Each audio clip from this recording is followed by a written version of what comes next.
Democrats are not just upset with African Americans or the African American men that decided to vote the other way. They're upset with Hispanics because, in large part, Hispanics, I believe, upwards of 40% voted Republican. So now they have beef with them. And although we might not see it because obviously we're kind of more focused on the black issues, I have noticed that one person is threatening the Hispanic community, saying that there is no more black and brown coalition. Oh, y'all who didn't vote for Kamala, y'all stupid gonna get deported. They having a damn parade. It was not a parade. Y'all having marches and shit already. We are not going out there to march. Black people are not going to march for you. I'm sorry. We will not be marching. There's no more such thing as black and brown people. It's black. We will not be marching with you. I'm sorry. If hey, look, the line got drawn last Tuesday. The line got drawn last Tuesday. We already know where we stand with all y'all. Black people know where they stand with white women. Black people know where they stand with Hispanics. We thought y'all were our friends. We thought Nestor and Julio Raimundo and Nestor Torres and all y'all, we thought y'all was our friends. Y'all go through some things. We be out there fighting and marching and shit, man. Leave Nestor Torres alone. Leave Julio Raimundo alone. Leave them alone. Those are our people. And then you do this? Huh? Oh my God. Julio Raimundo. Now we gonna be sitting there. Now you gotta worry about the little old black ladies who sitting there looking out the window, calling the people on you. Hey, Ice. They're gonna be singing the song. Ice, ice, baby. Do do do do do do do. Do do do do do do do do. Do do do do do do do. Do do do do do.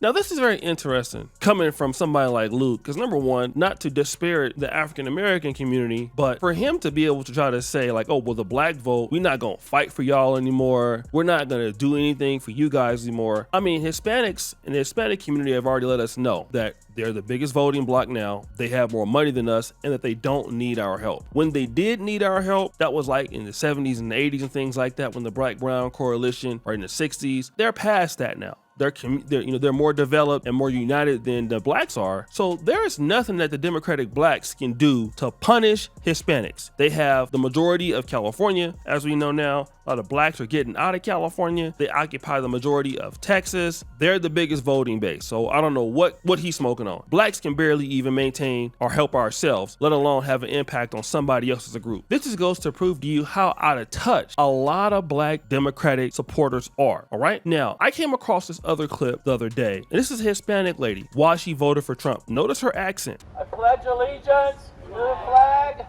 of the United States of America. What do you think about Trump's border policy? I love it. I'm 100% for it. As a Mexican American, I truly believe that we need to take our country back. When I came to this country, I stood in line for hours and days before I could get my green card. Do you know? Now, if you can hear that, this lady was definitely not born in America, okay?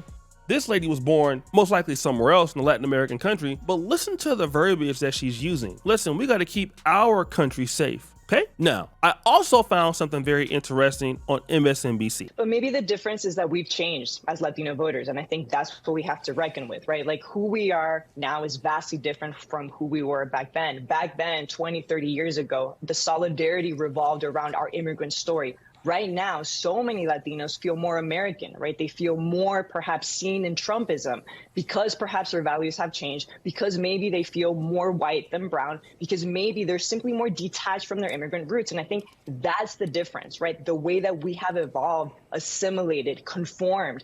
And that's kind of the discussions that we have to have about. Now, here's what Luke doesn't understand. Everybody believes that because a person came to the United States as an immigrant, they want that opportunity for everybody else. Now, let's talk about it. A lot of people did come to the United States as immigrants, but majority majority of them, if not all of them, came on legal status. You know, I met so many people when I was in college. These were immigrants that came over to study. Their parents had to pay money. They had to work jobs. You know, they had to do certain things to be in the country and to earn their citizenship the right way. So do you want somebody who is most likely a person that, you know, is coming into the border illegally, taking away tax dollars when you had to earn it? No, no one likes that. No one likes the idea of I had to work to get where I am to be in this country and you get to just cross over illegally. So why am I fighting for your rights? And then also we're going to talk about there is a certain level of disdain from people who have left said country. We have to understand that tribalism is not just a thing of blackness or an African thing. Tribalism is a worldwide thing. And many people who leave their countries do so because they're disgruntled. They're not only just disgruntled with their country, although they may love it, they're also disgruntled with the people that are there. And this is something that Luke doesn't take into any account. A lot of Latinos who now see themselves as Americans, and if you look at the MSNBC clip, those are Latinos that are white Latinos. They feel more closer to being white than being mestizo or being Hispanic to a certain degree. So they don't feel like they have anything in common with those immigrants who are coming over. A lot of them could look down on them. And I'm gonna give you an example. I told you I'm living over here in Uganda, okay? Many times I come across the brothers and sisters from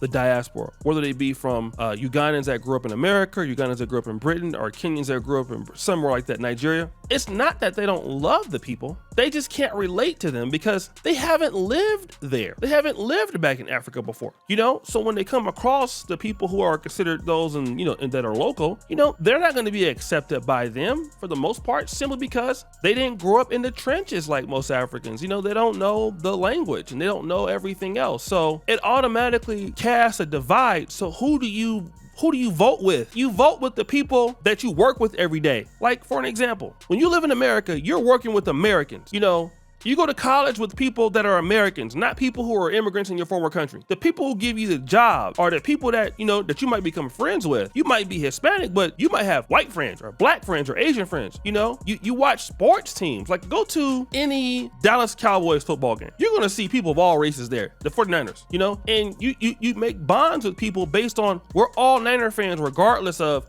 the color of our skin. We're all Cowboys fans or Ravens fans or Chiefs fans, and that brings you together. You know, and so these are your experiences now as an American. You know, you have foods and there's certain ways that you dress and there's certain things that you do now to be an American. And when you see people that you don't know, or even though they could be from your home country, you don't have any identification with those people. So you don't want them in. You're talking about the country that has helped you flourish. And I'm telling you, people are more loyal and the most loyal to what's helping them survive. Self-actualization steps in. And so what the Hispanic community said, in large part, was the same thing that many of the African-American community, much as what they said. Listen, we are all Americans in so many words. Now, don't get me wrong, we are Hispanic origin and we understand where we come from, but the other people that are coming in, we don't want them here because they're a threat to what we have. And we don't want that. We don't want to compete for our resources with them. I had to come in and earn it. They need to come in and earn it the same way. So the Democrat, they believe that, well, listen, you're an immigrant, so you must want migration for your rest of your family. Some people might want some members of their family to come, but not all. Because remember, when you bring people from overseas to America, let's say you're sponsoring them, you're responsible for paying for them. You're responsible for taking care of them. That's an expensive task, and that takes away from money that you might want to use for yourself. Again, Luke still doesn't understand, you know, and let's threaten people, we're going to deport you guys. These are citizens that voted, guy. These are American citizens. What are you talking about? You don't even make any sense. And